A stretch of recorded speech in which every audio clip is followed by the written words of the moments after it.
So hi all, welcome to the HubSpot Admin. You could join us today. I am your HubSpot Hug Group co-host, Deanna Gieloff.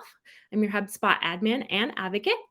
When I'm not sending out reminder emails with horrible puns and keeping the Hug operational alongside Kyle Jepson, I run my own HubSpot Solutions partner agency, Stratsmark, offering fractional HubSpot admin and strategies services.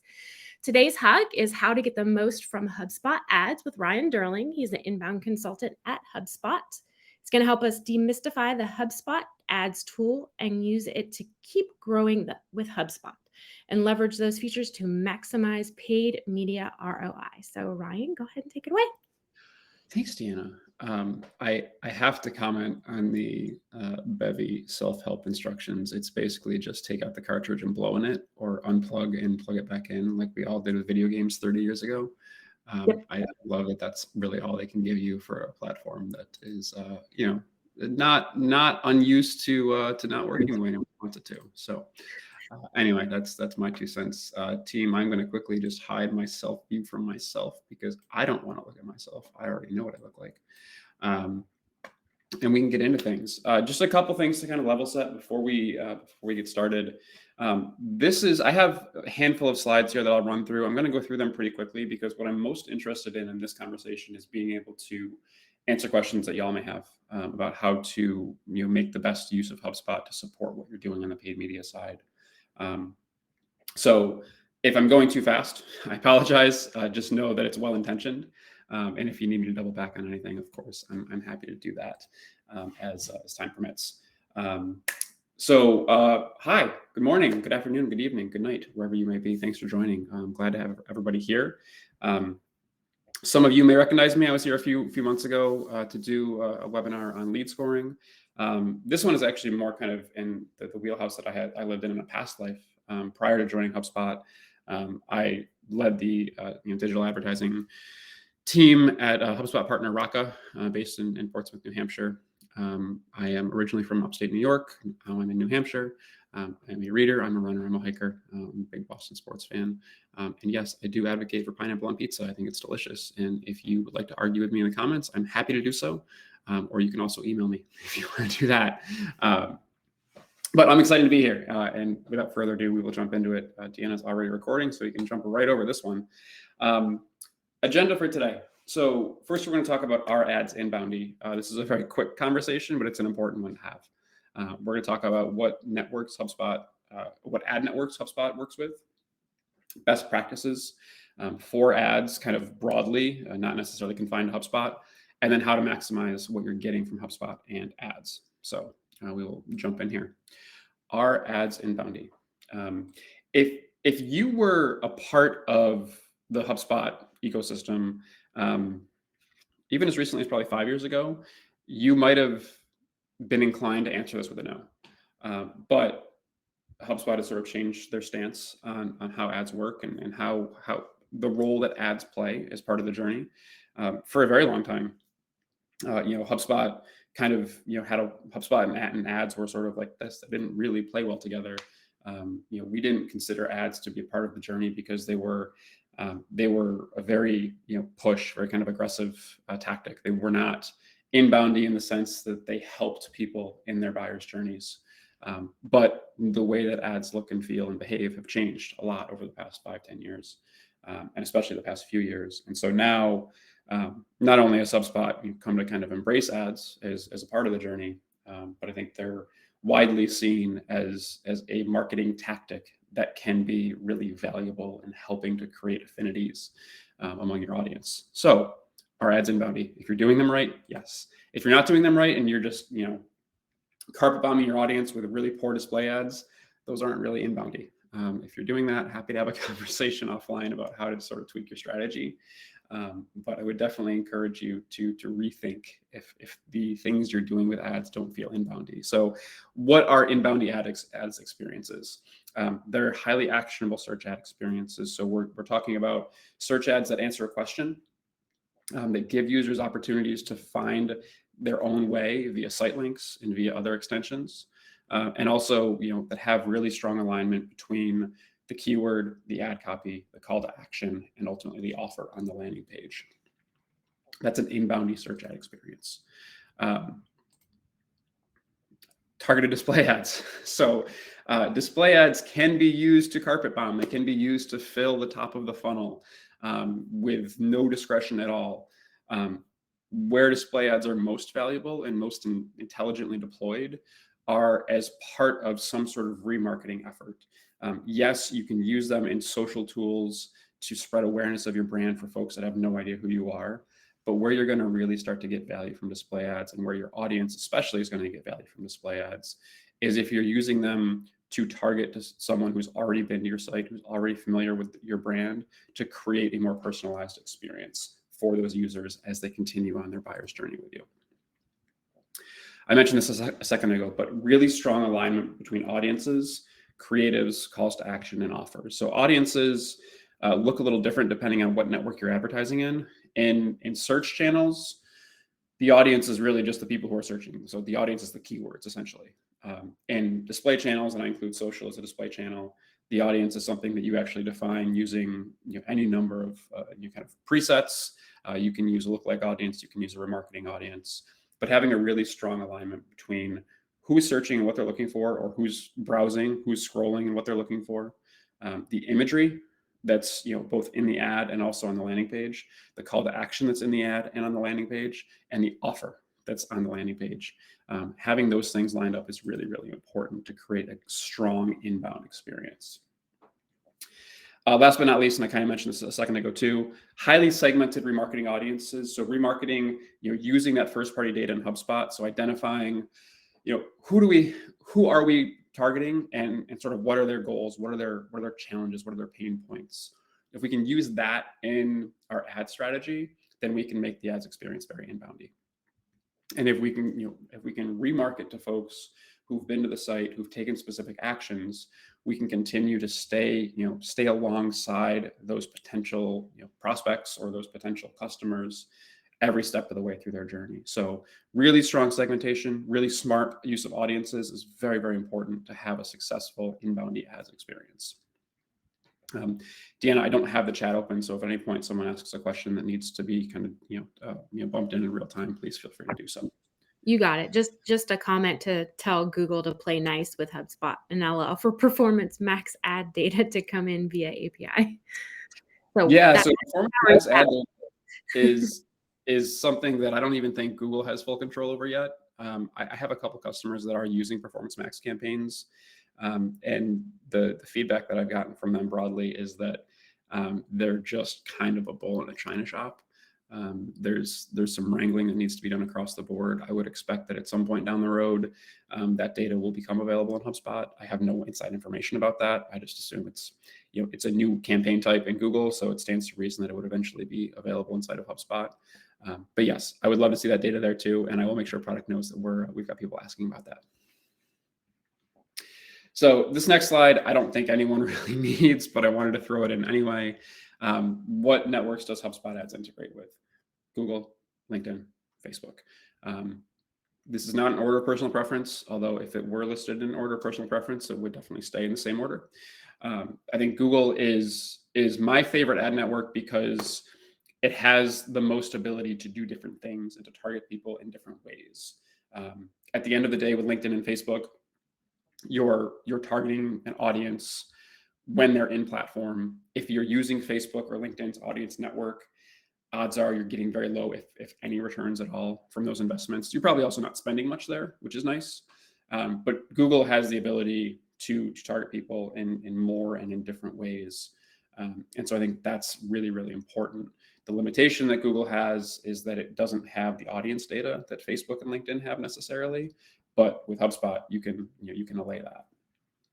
So these are the channels that HubSpot integrates with. Are there more coming? Probably. Are they coming imminently? Probably not. But these are the ones that we'll be talking the most about as we go through the rest of this presentation. So best practices for organizing ads. Number one, keep it simple. Don't overthink how you organize your ads. I say this to virtually every customer I work with.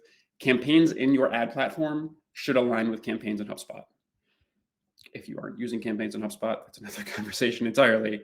But at the very least, campaigns in your ads channels, campaigns in HubSpot should be named the same way, and your ads, should be grouped in those campaigns inside of HubSpot as well. So just, it's tough not to overthink it, but try really hard not to overthink it. Keep it manageable. So ad campaigns essentially are buckets, right? They're ways to group different assets, messages, and offers and audiences. What I too often see customers doing is treating those buckets as if they're bottomless. So resist the urge to put 100 keywords into an ad, into a campaign, excuse me. Resist the urge to put 24 different creatives or different ads into a campaign. Resist the urge to have 30 different ad groups in a campaign, because these things create bloat. Bloat creates friction. Friction winds up costing you more money. And when you're spending more money, you're likely not bidding as efficiently, which winds up, kind of doubly increasing your costs to acquire, because you have this bloat and you have this friction, and also you're not being as efficient. So making sure that you have tight management of campaigns is really, really important. And again, making sure that those messages align with the audience and align with the offer is very, very important as well. Keep it consistent. So I just mentioned this, but make sure that the offer, the audience, the messaging is all consistent. Most people miss that. Conceptually, it's easy to think about. It's a little bit harder to execute on, but it's very, very important. The more consistent your message, the more consistent your offer, the easier it is to identify areas where you need to optimize, if you need to optimize at all, because a really well-optimized campaign is going to run really well on its own. But if it's not well optimized, having a clean setup is going to be really important, because it's going to enable you to move efficiently to make the changes you need to make. The last one here is use your whole toolkit. I don't need to tell any HubSpot admin how powerful AI is. I think you've all been beaten over the head with AI over the past 3 months, 6 months, 9 months, whatever, the very short term here. But AI has been powering ads for a long time. HubSpot or Google has had the opportunity to use AI to write your search ads for years now, or at least to let AI arrange the copy you have for your search ads. Facebook and LinkedIn, a little more recently, but they've had the ability to kind of do the same thing there. So if you're using ChatSpot to write your ad copy, fine. But maybe you don't even need to take that step. Maybe you can just have Google via Performance Max campaign, write the ad copy for you. Maybe you can just have Facebook sort of pull content from your landing pages and put together the copy for you. So that's something to just be mindful of. Performance Max is an interesting topic to talk more broadly about, because if you're doing search advertising, if you're creating new search ads in Google, you really only have the option of leveraging AI at this point to write or assemble those ads. So just be mindful of that. That's a tool. It's important. Make sure you're leveraging it as intelligently as you can. Next one is delivering an exceptional ads experience. So the first thing here is to focus on the need. This is really closely tied to buyer personas, right? We talked about ads being inboundy. Obviously, the central tenet of the inbound philosophy is that whatever content you're creating should address your audience's needs, should help them on their buyer's journey. So if that's true of blog posts and social posts and email marketing as sort of pillars, it's also true of ads. To go back to the last bullet point from the last slide, use the tools that you have to create really strong experiences and to address the need. So those of you that are using HubSpot sales tools, and especially calling tools, if you have the ability and the time to go through call transcripts and call out common themes that sales reps are addressing with folks, or even service reps are addressing with existing customers, find ways to include messaging about those sorts of concepts in your ad copy, because now you're speaking directly to customer need, or you're speaking directly to pain points. And that sort of thing is going to help people move further along in their buyer's journey much more quickly. So, be mindful of those tools as well, but really just make sure that you have your finger on the button of what your audience needs. And, audience needs are going to vary from campaign to campaign. So that may need to look different for different campaigns, may need to look different for different networks, depending on who you're targeting. Creating an amazing experience is probably the most important thing you can do. This is an umbrella, right? So yes, you want to create an amazing experience. When I'm talking about an amazing experience as far as ads go, it's consistency between audience, message, and offer. But it's also making sure that wherever your audience is interacting with your brand, that experience is seamless. If your landing pages take 5 seconds to load, that is not an amazing user experience. If your landing pages take 3 seconds to load, that's still not an amazing user experience. If your landing pages are great on desktop, they load like that, but on mobile devices, they take an extra couple seconds. That's something you really have to be wary of, because most traffic these days comes from mobile devices. So making sure that you're taking the necessary technical steps to have strong performing pages, compressing images, not having too much JavaScript on pages, things that cause pages to take a long time to load, address that. And then on top of it, build that consistency between messaging, our audience messaging, and offer. I should mention too, another part of an amazing experience is making sure that whatever asset you're pointing to from your ads is conversion optimized. Don't send folks to your homepage. Do not do it. Whatever you do, don't have ads point to a homepage. Ads should point to a landing page. A landing page should only have one opportunity for a prospect to action, and that should be a form. Whatever the form looks like is up to you, but don't have your header and footer on your landing page. Don't have all kinds of links. Don't link out to a YouTube video. You can have a YouTube video if you want to embed it, that's okay, but don't give people an opportunity to leave the landing page without taking the desired action. Next, personalize until you can't anymore. This is all part of that, really creating a buyer's journey where the buyer builds trust and knows that you're going to be with them along the way. So use smart content, use the new calls to action tools, make sure that you're using lists and UTM tags and, all of the other things that are available to you inside of HubSpot to create highly customized experiences for your users, but also to create more scalability when it comes to personalizing the next step for your marketing team as well. The last one is test. You're spending money on this stuff. You don't want to just start, letting it on fire. You want to make sure that you're getting the most return from what you're doing. And these ad networks change all the time. Audience behavior, audience interests change all the time. So make sure you're staying out ahead of that. You test offers, test images, test colors, test landing pages, test calls to action, test until you run out of things to test, and then start the process all over again. Tracking performance. So this is, kind of the linchpin to operationalizing your ads. And a lot of this ties to HubSpot too, right? UTM codes are really important. I assume that anybody who's here in a webinar talking about HubSpot and ads understands what UTM codes are. So I'm not going to go into that. But all of your paid URLs should leverage UTM codes. You can build them however you want. HubSpot has a UTM builder inside the campaigns tool and also inside the settings tool. Google has one on, it's out there. I don't remember where it is, but it's out there. You can just search for URL builder. It's always the first thing that pops up. I actually historically have built them in an Excel doc or a Google sheet with just an obnoxious concatenate formula, because I like to see everything at a glance, and I just think that's the easiest way to do it. So however you choose to do it is fine, just do it. Make sure you're using UTM codes so you can understand the source, the medium, the campaign, the origin of traffic, so that you can create more personalized experiences for your audience at scale. Another benefit here is having really well-managed UTM tagging is going to make data in HubSpot and platforms like Google Analytics line up much more closely. So that's another benefit that you get from that approach too. Landing pages are obviously a really important part of what you're doing. So without a landing page, it doesn't really matter how much advertising you're doing, because you have no way of capturing the intent or the interest of the folks who are seeing your ads.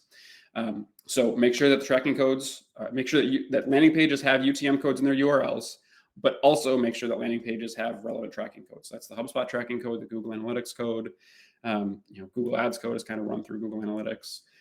If you're using any other tools, if you're using a Hotjar, for example, to track sort of heat mapping, make sure those tracking codes are on all the landing pages. so that you can make sure that you understand what user behavior looks like on these pages. Google has a kind of specific thing, I think Facebook and LinkedIn too do as well, although it's been longer since I've looked at them, where you can actually put a different tracking code on a thank you page. So put the different tracking code on the thank you page so you can make sure that you're counting conversions as necessary in these platforms. If you have the ability, use Google Tag Manager to serve these tracking codes, because not only does Google Tag Manager help to decrease the amount of JavaScript on these pages and therefore improve load time, it also allows you as marketers or your marketing teams to manage the code that's deployed on these pages without the help of a developer. So strongly recommend Google Tag Manager if you have the ability and resources to do it. Next one is forms. I talked about this a little bit already. If you can't use HubSpot forms, we get it. I don't love it. We get it. Make sure that you have non-HubSpot forms turned on. Make sure you're tracking conversions in your ad platforms. We just want to be able to understand what the behaviors look like from platform to platform. Make sure that your conversions that are set up in the ads platforms match with form fills or other custom behavioral events inside of HubSpot, so that you have the most accurate kind of view through reporting across platforms, because that's really, really important. For the love of absolutely everything, also make sure that you're redirecting folks to a thank you page after they fill out a HubSpot form, and not just having an inline message display. Redirecting to a thank you page does a lot of things. One, it allows you the opportunity to put those specific tracking snippets that I just mentioned a minute ago onto those pages so you can accurately report conversions back to the ads platforms. It also helps to create that experience and helps to improve retention for users, because while a landing page should not have any links or external assets, a thank you page can have your most recent blog posts, or it can have some personalized content if you know who these contacts are already. It can create a much stronger experience for folks to keep them on the site after they've taken the desired action. So make sure that you're using thank you pages when you have people fill out forms. The last one here is follow-up. I don't think I need to explain to anyone how important it is to follow up with leads that come in. This is as true of leads that come from organic search or social media or anywhere else as it is of leads that come from ads. But it's very important to confirm that your prospect took an action and to validate their interest in your brand. So send an automated email out when a form is submitted, confirming that you've received their interest, and maybe even outline next steps. Someone from our sales team will be in touch in 48 hours. Someone from our service team will be in touch as soon as they're available. Someone from whoever, wherever will be in touch whenever, based upon whatever the nature of the inquiry or the offer is. So make sure that follow-up is set up, and wherever possible, automate as much of it as you possibly can. Before I move to the next piece, any questions, Deanna, that need a response? Sorry, Bevy would not let me unmute. Yes. So thoughts on using Hub's lifecycle stages as conversion events? So I love using changes in lifecycle stage as a conversion event to send back to ads platforms to better help Google, Facebook, LinkedIn understand how the money you're spending with them is actually driving results for your business. The important thing to consider in that is how those lifecycle changes are changing. If someone comes to the site from an ad, fills out a specific form, and because they filled out that specific form, their lifecycle stage changes from lead or even unknown contact to marketing qualified lead. That's great. You want to make sure that HubSpot tells Google about that. If someone's just been in the database for a year and a half, and because you have lead scoring set up, lead scoring changes their lifecycle stage to from X to Y, that's not something that we necessarily need to pass back. So it's just important to make sure that you have the proper sorts of filters and visibility in place there, because Google, Facebook, LinkedIn are not people. You can't say, hey, this context is important. You can only say, I'm going to give you this, and do with it what you will. So I'm a big fan of it. It just has to be deployed really strategically. And as with anything else in HubSpot, if you're talking about lifecycle stages, which really are going to be, they're going to impact marketing and sales, just making sure you have alignment for marketing and sales before you start passing that information back to Google, because the last thing you want to do is say, well, marketing said that we had 25 marketing qualified leads created from ads forms fills this week. So we're going to send those back to Google to give them a better idea of the types of actions we're looking for. But actually, when sales reached out to those 25 leads, not one of them was ready for a conversation. So that sort of thing is important. But yes, totally here for it. Just make sure you have the proper kind of guardrails in place. Perfect. Is it possible to submit HubSpot conversions to GA4? I don't see it in the app marketplace either. That is a great question. I do not know the answer. As y'all are aware, GA4 is now like 25 days old, and maybe hasn't even fully rolled out to everyone. So I don't have enough experience to say one way or the other. I don't believe that it was possible to export HubSpot conversion events to GA3 or Universal Analytics, at least not without a custom events set up on the Google Analytics side. So I'd say you'd probably have to do the same thing. I just don't know really anything about Google Analytics or about setting up those events in GA4. So I can't say intelligently one way or the other. I can definitely look into it. It's something that I've been meaning to learn more about GA4. So I can try to do some research and follow up and post back to the group in the thread that contains this recording if there's anything that I find. Awesome. I made a note for you. Thank you. Do you have any tips on following revenue generated and numbers of leads generated in HubSpot campaigns on the Pro account? So no attribution reporting available. Yeah.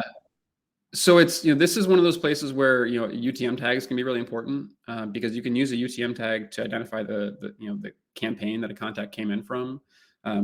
And tactically, there's a couple extra steps involved. You may need to have a workflow that stamps a different property on a contact's record to say, so it's now a permanent record of that UTM campaign instead of just a temporary one, which changes every time a contact comes back to the site, with a new UTM tagged URL. But if you could do that, then you could build reporting that basically says, any contact who has UTM campaign equals X and is associated with the closed won deal, then you could spit back, the amount from that deal and, try to attribute that a little bit to what was going on the ad side. You can use line item budgets and campaigns to kind of help to distill that number or kind of drill down on that number even more. So you have the amount from the deal that the contact's associated with. You have the line item spend from their marketing campaign in HubSpot. You could potentially do some quick math, using the new formula fields tool. If you have experience with that, great. And if not, strongly encouraged to opt into that beta and play with it, because I think you'd have the ability to calculate amount of total deal divided by the line item on the campaign budget, and that could give you a pretty good view through on what ROI looks like. There are still some limitations to that formula fields piece of the report tool because it is in beta. So that full functionality may not be there yet, but it's definitely something that's coming if it isn't available. And I think that's something that I would explore if you have line item budget set up in campaigns, and you have the ability to map contacts to deals that have specific UTM code. So happy to spend more time talking about that and follow up, because I know there's a lot of moving parts there, but I do think it's doable, with Marketing Pro. Awesome. I think the others until. Cool. The next few things here are really kind of tactical, so I'll breeze through these. So maximizing HubSpot and ads. Before I even read a word from any of these slides or comment on any of these slides, I just want to share a metaphor that I really love from our ads product manager. She said that if the ads platforms, Google, Facebook, LinkedIn, if they themselves are a car, the HubSpot ads tool is akin to windshield washer fluid. It is not the engine. It is not the transmission. It's not even a seat belt, which I would say is probably equally, if not as important as windshield washer fluid. It is something that helps create a clearer line of sight into what's going on, but it does not answer all the questions, and it certainly cannot do all the things that you can do in platform. By extension, when customers come to me and say, hey, I'm trying to do X, Y, and Z in, inside of my ads tools, should I do it in Google or should I do it inside of HubSpot? I always say, just do it in Google, do it in Facebook, do it in LinkedIn. You have greater ability to manage budgets, to organize assets, to bid strategically in the platforms themselves than you do in HubSpot. HubSpot is a great way to tie things together and get a fuller picture of the buyer's journey, but it doesn't enable you to optimize for efficiency and effectiveness in the way that you can inside the platforms themselves. So everything we're going to talk about in these next few slides is just kind of windshield wiper fluid. So think of it like that. Doesn't mean it's not important, because something like segmentation is very important. You can build audiences that are segmented by folks who have engaged with specific ads, ad groups, or campaigns, and also by when those interactions occurred, so that you can create more personalized post-ad experiences. I've already talked about this a bunch. I'm not going to belabor it, but this is a really good way to use HubSpot to keep folks warm, or to make warm folks even hotter leads, without really a whole lot of work, because you can automate virtually all of these processes. So segmentation using the ad specific data is really, really important. And there's a lot of potential value, both for your operational side, sides of the house, as well as for the contacts who are engaging with your ads. Reporting, I don't think I need to really say much about reporting. HubSpot offers different custom reporting data sources to actually evaluate ads. One is the ads performance metrics, which is much closer to what you see in like a table view inside of Facebook or Google Ads or LinkedIn, and then it'll show impressions, it'll show clicks, it'll show, I think it can do click-through rate, things like that. So you can get that data, but just like in Google Ads or Facebook or LinkedIn, it's hashed. So it's not user specific. It can't be tied back to a specific contact. The ads interactions by contact can be mapped to HubSpot objects. So, specifically contacts, companies, and deals. So if you needed to see, the volume of impressions needed for, and this is just for example, it's a bad one, walk with me, the number of impressions that are needed to generate a closed won deal. You could build a report that says, okay, like, I have 3.2 billion impressions over the past 6 months, and I've generated, I put myself in a bad way with 3.2 billion, but I have 32, actual closed deals. And that's, we're dealing with fractions of a percentage point, and kind of figuring out what that looks like. But you have the ability to use the ads interaction by contact data to get a bit more intelligent with that mapping. So be mindful of those two things. Also, don't forget that you can embed reports from Facebook, Google, LinkedIn directly into HubSpot dashboards. So if you have something that you really like in those tools and you want to just pull it into a HubSpot dashboard, you can do that. And so that's an important piece. Another thing here too, is that a contact can only take can only have specific actions attributed to them one time. So you may need multiple properties or multiple custom events in order to paint a fuller picture of how that contact is engaging with what you're doing on the ad side. So we'll talk more about that in a couple slides, but that's something to be mindful of too, is, there are just limitations with the way that HubSpot processes data. So you may need to look at, multiple properties or even custom objects to store some of that ads data. Is some of that limitation why the performance metrics can't be tied back to the contacts specifically? So the reason that the performance metrics can't be tied back to contacts specifically is a privacy concern, because HubSpot has a lot of personally identifiable information. It is a violation of all sorts of laws, as I understand it, to be able to report on those specific contacts' behaviors in third-party tools and third-party platforms. For example, the Google search ecosystem. Maybe a better example of that is, those of you who've maybe been, privy to the world of digital marketing, or maybe even working on the marketing side yourself for 15 years now, probably recall a time where Google Analytics used to be able to report back on all the organic keywords that were searched that drove people to specific pages on the site.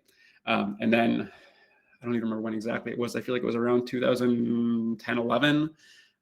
started to phase that out.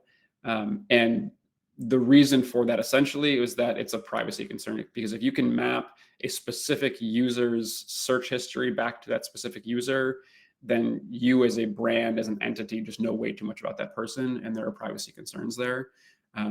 The subtext to all of that was Google wanted people to be logged into their Chrome browser when they were searching. And so they didn't return data for anyone who wasn't logged into Chrome. And now they just don't return data from anyone because of those privacy concerns. So it's a much bigger conversation. I'm not going to pretend that I know the first thing about privacy law, but it is definitely something that's out of our hands as marketers and operations professionals. Sure. And Kaylin wants to know, can't we see individual performance metrics per contact in the ads dashboard? So you can map individual ad clicks and I think you can do impressions, but definitely clicks and engagements and conversions from ads for individual users inside of the dashboard. That is only true though for known contacts. So someone who is consented to give their email address to you, basically, the subtext there is that they're consenting to also be tracked. If they were to not, allow cookies on a specific site that they happen to visit, then you probably wouldn't get some of that information.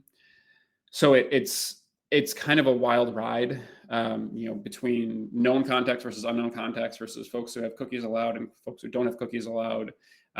If someone has given you their email address and they've consented to have cookies placed on their browser when they're on your site, you can basically get a full view of what that contact's doing in terms of engaging with your ads. However, if HubSpot doesn't know who they are, doesn't recognize their email address, or if they've not consented to have cookies served when they're on your site, you're going to notice a lot more limitations there. The technical pieces of that are kind of beyond me, and certainly beyond anything we could cover here in the next 20 minutes. But it's really kind of tied to user preferences and what a specific user has acknowledged or accepted to share with brands. And I feel like that's a real non-answer, so I'm sorry. No, we appreciate you diving into it a little deeper. Go ahead. Cool. Lead ad integration. So if you're using lead ads in Google, Facebook, or LinkedIn, make sure that your ad networks are integrated with HubSpot, but also make sure that those forms are connected to HubSpot too. That way, HubSpot can get smarter about which forms contacts are filling out when they're becoming a lead, and can also share that data back to the platforms themselves, so that as in the cases that we talked about before, HubSpot can say, hey, this is working, hey, this isn't working. A lead form fill is not a lifecycle stage change necessarily, but if HubSpot can get that information back to a platform and say, hey, like more of these users, please, that's gonna drive benefit for you in the long run. I also don't think I need to talk about automations. I kind of teased this out a couple slides ago, because you can use ads interactions and filter by campaign or filter by network placement, even the type of interaction, when the interaction occurred, again, to create custom experiences for your ads audience. So layering something like the ad campaign name with when the interaction occurred, with perhaps even the form that they filled out, can help you to send a really customized follow-up to keep that contact interested and engaged while their interest is already peaked. Nurture flows, again, kind of the same thing, but contacts that come in from ads are typically going to have a different profile than someone who comes in from organic search, certainly than someone who comes in from email that you already know. So you shouldn't treat them like these folks. You should treat them differently. And that's a way of saying that having nurture flows that address folks based on kind of where they came into your site from ads. So was it a top of funnel campaign? Was it a middle of funnel campaign? A bottom of funnel? Was it re-engagement? Was it from Facebook? Was it from Google? Like, you can differentiate on these things.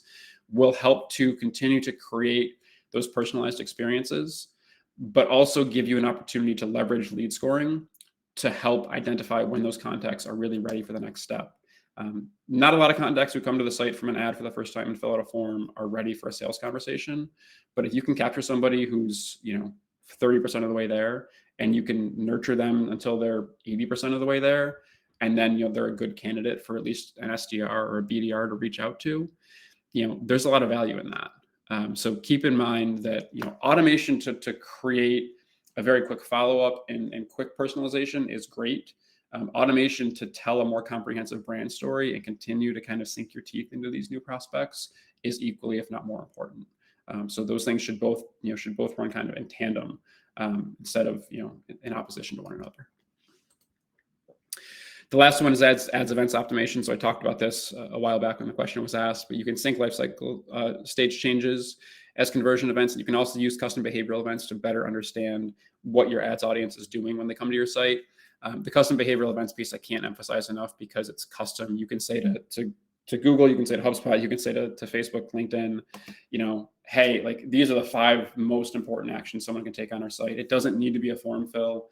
It doesn't need to be a life cycle stage change. It could be someone who watches 75% of a testimonial video, someone who views the pricing page for X number of seconds.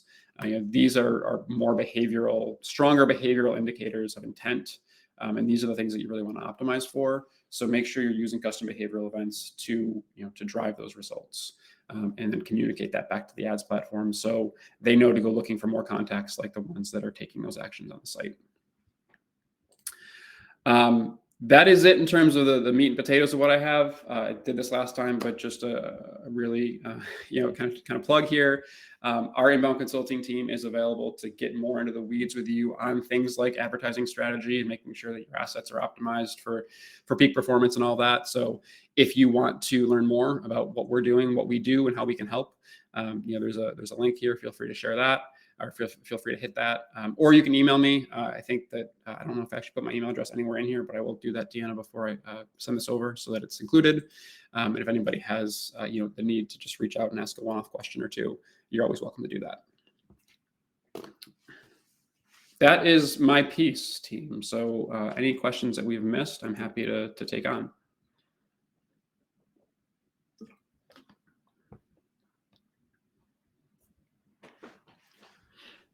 Sorry about that. Bevy kicked me out real quick. I'm back. Get my camera on. Here we go. Thank you, Ryan. I will share that out as soon as you shoot it over to me. I'll send it with the recording and I will post it out. If you could all just complete today's survey and let us know your thoughts, your questions, your concerns, your feedback, we will love that. I will also share that with Ryan and the team. Let's see, there's questions that I did push off a little bit. So let's go over there. So will there be a Bing account integration so I can track everything like in for the Google Ads? Yeah, it's a really good question. We did have a Bing Ads integration on the radar at some point. I think work started on it at some point last year. I'm not sure exactly what the delay has been, but I believe it's still something that we're intending to do. We know that there are a lot of folks that are advertising in Bing Ads, so it makes sense for that integration to exist. I think of all the integrations that could be coming on the ad side, that is definitely the next one. I just can't say when it's actually coming. Yeah, definitely put that on the feedback so that you can take it back to the team. For sure. Let's see. What's your view on automated bidding strategies and the lack of controls? It's dangerous. There's a lot of a lot of different benefits to automated bidding strategies. There's a lot of different drawbacks, and because these networks don't always do a great job of understanding what our ideal action or result from an ads engagement is, it can be tough to really trust that a campaign that has maximized conversions as the goal, for example, is actually going to maximize for quality conversions. I think that's the big thing, right? So you can use automated bidding to do a lot of the work for you, and certainly it's easier than managing manual CPCs for every keyword or every audience or every ad. But you do have to be willing to part with some control, and understand that, especially if you're launching a new campaign, the first 60 to 90 days may be hairy while the platforms kind of figure it out. I think that custom behavioral events and syncing those with the ads networks can go a long way to shortening that window where things are kind of hairy. But it's still going to be there because these platforms are leveraging AI a lot. When I say AI, I'm talking about the actual artificial intelligence, not the limited language models or language learning models like we've talked so much about with ChatSpot lately. Because they're really using AI, so they need a lot of data to be able to evaluate what is and isn't working. And the other piece of automated bidding, and I say this to anyone when we really get into it, is it's like Google ads and Facebook ads and LinkedIn ads. They are products that are sold. It is behind those products to make as much money from them as they possibly can for their companies. And when you give those companies or those platforms control of your bidding strategies, you are saying to them, I trust that you're going to make the best decisions for my business, but I know you might make the best decisions for yours over mine. And so that's just something you have to be mindful of. Do I recommend manual bid management? No, absolutely not. No one has time for that. So you have to do some level of automation. You just have to be mindful of what, where the performance is. And if you can do anything to kind of guide those platforms to the right direction, like using custom behavioral events or even the lifecycle stage sync, I would definitely encourage you to do that. So to kind of retweak Charlene's question based on what you just said, is there a specific amount of ad spend to help better utilize the AI? It's really tough to say. I mean, there is no easy answer to that question, Charlene. It's because there are so many factors that play into it. How big is your audience? How diverse is your keyword set, or how many creatives do you have? So there are a lot of things that you need to consider before you can really maximize that budget that you're spending with automated bidding. I typically tell customers, if you're not spending more than a few $100 a day, it could be tricky. And that's $100, a few $100 a day, all in, but ideally it's a few $100 a day, in specific platforms. Because Google especially, I think more than Facebook and LinkedIn, needs a lot of data to be able to optimize what for what you're doing and to maximize your budget. So there's no easy answer. I would just say spend what you're comfortable spending. And if you're not getting the returns that you want, or you feel like the automated bidding isn't doing what you want it to do, control what you can control. So focus on your creatives, focus on your offer, your calls to action, your text, the keywords that you're bidding on, and don't be afraid to pause things for a little while if you need to, to sort of reorient if things aren't going the way that you want. It's another kind of non-answer. I think the important thing with automated bidding is to control the controllables and let the platforms do what they do. And once they figure it out, they're usually pretty good. And then that gives you an opportunity to just get more aggressive with your testing. So since you said testing, do you have any additional tips on testing? I mean, how long do you have? I think it's, there's so many different ways you can test things, right? So HubSpot has, the ability to A/B test landing pages. So do that, use the tools that are there, like I said early on, because there's a real opportunity to create efficiencies by using the testing that's there. Try out different forms. And the forms don't need to be totally different. They can have one form can have 5 properties, and one form can have 5 plus one more property. Test different colors on the submit buttons. Like don't go crazy, but also don't be afraid to try different things and see what works. Just whenever you are testing, don't test 3 variables at the same time. Don't test a different image, a different form, and different offer at the same time. You can test different assets at the same time. So if you wanted to change some copy and change a form, that's fine. But if you're going to start changing offers, you should never test anything else. If you're testing a different offer, if you're changing, the copy in the text, you should never test the copy in the ads themselves. You should never test anything else, because at that point you're testing for alignment, and you want to make sure that the experience is, one of the 2 tested experiences are stronger. So you want to make sure that actually drives results. I think one of the biggest things when you're testing too, depending on how many folks are in your organization, is having a central log somewhere of what the testing plan is. That central log can be a Google Sheet. It doesn't need to be something super robust. I mean, if you're using Asana or, Smartsheet or Trello or, one of those project management tools, you could put something in there too. But just some place where everyone knows to look to see what is being tested currently and kind of what the run on that test is. And then, you can use that sort of area, whether it's Asana or Google Sheets or whatever, just have some communication while a test is running. Okay, what do we do next? What do we prioritize next? Does anyone have ideas for something we should bump up? And that way you can just ensure more visibility, and more visibility means more transparency. More transparency means a greater understanding of what the results mean, and that means that it's easier to action on what those results are. So, be mindful of what you're testing is one, and make sure you're being transparent about it is two. No, that's a great way to look at it. Karen, I'm going to assume you were talking about the GTM code. She said, is this necessary? We have the original source. So if you want to clarify a little bit, then maybe Ryan can answer that question for us. Let's see. HubSpot events can be conveyed into GA4 via custom events, according to Lauren. So great. Looking into that.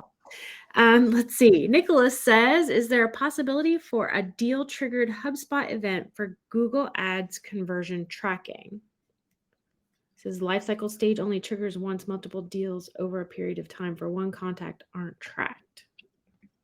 So, not that I'm aware of, Nicholas. I do love that idea. However, I'm a big advocate of customers, and I'm talking about kind of Google Ads customers more than HubSpot customers necessarily, but customers being able to convey sales performance to these platforms as well, because yes, you can sync a lifecycle stage to the change to opportunity. So now we can say, okay, well, this contact has become associated with a deal, sync that to the platforms.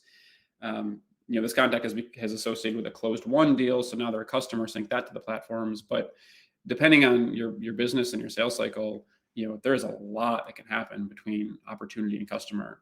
And I don't just mean all the different touch points and all the different engagements. I mean, it could be 3 months, it could be 9 months, it could be 30 months, depending on what you're selling and to whom. So yeah, I would love to double click on that with you. If you're comfortable doing so, just shoot me an email with honestly, what you just threw in the chat is fine. And then I can, kind of talk to you, kind of get a bit more understanding of your use case for that. And you get that recommendation in front of our product team, because that would be awesome. Awesome. And I threw the survey in there, so you're welcome to put your contact information in there as well, Nicholas, and I can pass that on too. So just making sure we have multiple avenues of contact here. Let's see. Sean says, this is a bit more of a specific question, but we've been running a lead form ad for a healthcare services provider and aren't seeing any leads despite a budget of 80 plus a day. This is a very, very specific question. Do you want to take that one offline, Ryan? That way you can speak to Sean directly. Yeah, Sean, given the time that we have, I'm sure I could vamp on that one for much more than 2 minutes. So yeah, I just added my email address in the, I think it was in the chat, not the Q&A. But yeah, so feel free to grab that and just shoot me a note with the specific questions that you're looking to have answered, or we can get into the weeds on whatever you're working on. Awesome. Ryan, thank you so much. That was a ton of information and very well presented. So I very much appreciate it. And I know everyone here that stuck it out and shared all of their questions are happy they did so. I got a lot of requests for the recording, so I'm sure there'll be some additional questions coming your way as well. So make sure you guys fill out that survey, and I will see you at next week's event. Thanks, Ryan. Cool. Thanks, Deanna. Thanks, y'all. Have a good one. Bye, guys. Bye.